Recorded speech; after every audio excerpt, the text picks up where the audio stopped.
Pedestrians flock around the body. I'm jostled left and right, but I just can't stop staring at the pool of blood expanding beneath the man's worn leather coat. And I don't know why, but all I can think is that it's a hot day to be wearing leather. A red-headed woman in a jogging suit crouches low and presses her fingers to the man's neck, a neck covered in tattoos. She nods, and two construction workers rush to help. As the man is flipped onto his back, a crumbled piece of paper tumbles out of his blood-soaked hand. Only, he's not a man. There's so much blood, it drips from a wound under his hair, soaking his tangled black waves. It flows freely from his left ear, from his broken nose, from a gravelly laceration on his cheek. It coats the Ramones t-shirt that clings to his thin frame. But beneath the injuries is very clearly a 17-year-old, maybe 18-year-old boy. Someone screams, a high-pitched, strangled sound that rises above the other voices, the orders being called out, the wail of a siren. I realize it's me. Out of the way, Indy! Paige pulls my arm to make way for the paramedics, who rush up with a stretcher. I stumble back, but continue to stare at the boy's dark, vacant eyes. One of the paramedics pounds on the boy's chest, landing his full weight onto him as he delivers CPR. But it doesn't matter. He's dead. They're not going to save him. Did anyone see what happened? Another paramedic asks. His words float around in my head, but I can't seem to grasp their meaning. It's like I'm watching a scene in a movie. This can't really be happening. Not in real life. Did you see what happened? Paige shakes my arm. Well, the paramedic asks, suddenly staring at me. I swallow hard and give a minute shake of my head. No, we didn't see anything. Just him landing, Paige says. She tugs my arm again. Come on, let's give them some space.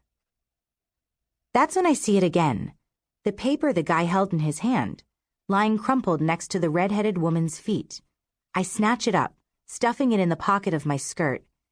Paige gives me a quizzical look but doesn't question me, just leads me back to the car.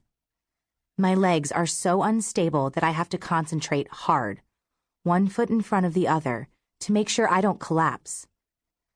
I can't believe it, Paige says once I've managed to find a way out of the chaos of cars. The bloody scene fades into the distance, and the canvas awning of the Black Cat comes into view. You okay, Ind?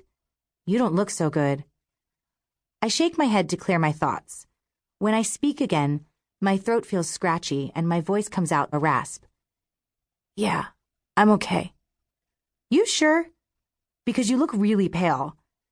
I keep thinking about the boy and the leather coat he wore, even though it's over 80 degrees outside. Which is dumb, because he's obviously got bigger problems than overdressing for the weather. I use my forearm to wipe sweat from my brow. Are you okay to drive? Paige asks. I give her what I hope is a confident nod. The hum of the engine takes over the silence. Think it was suicide? Paige finally asks meekly, like she feels bad even suggesting it. I don't have time to answer, because a car miraculously pulls out of the parking spot right in front of the shop, and I'm able to cut off a yellow Mustang to snag it. I could adopt a kid internationally for roughly what this spot will cost me, but it's worth not having to walk. I want to shake off Paige as quickly as possible so I can be alone and think. Thanks for the ride, Paige says. As we exit the car, I can't help noticing that we both crane our necks to see the site of the accident a few blocks down the street. But either they cleaned up quickly, or it was farther from the shop than I remembered, because there's no sign of the chaos of moments ago. Ind! I squint against the sun and spot Devin climbing out of his BMW a few cars behind me. Well, this is super. Just great. Devin jogs up the sidewalk, sun-kissed hair flopping around his tanned face. What are you doing here? I ask as he nears. Why? You want me to go? He gives me that crooked grin and slips his fingers in the belt loops of my skirt, playfully tugging me closer to him. No, I just thought, well, Bianca said you were going for burgers or something. The rest of the team went, he says, brushing a feather-light kiss onto my cheek. I'd rather be with you. His lips move to my mouth just as a double-decker bus drives past.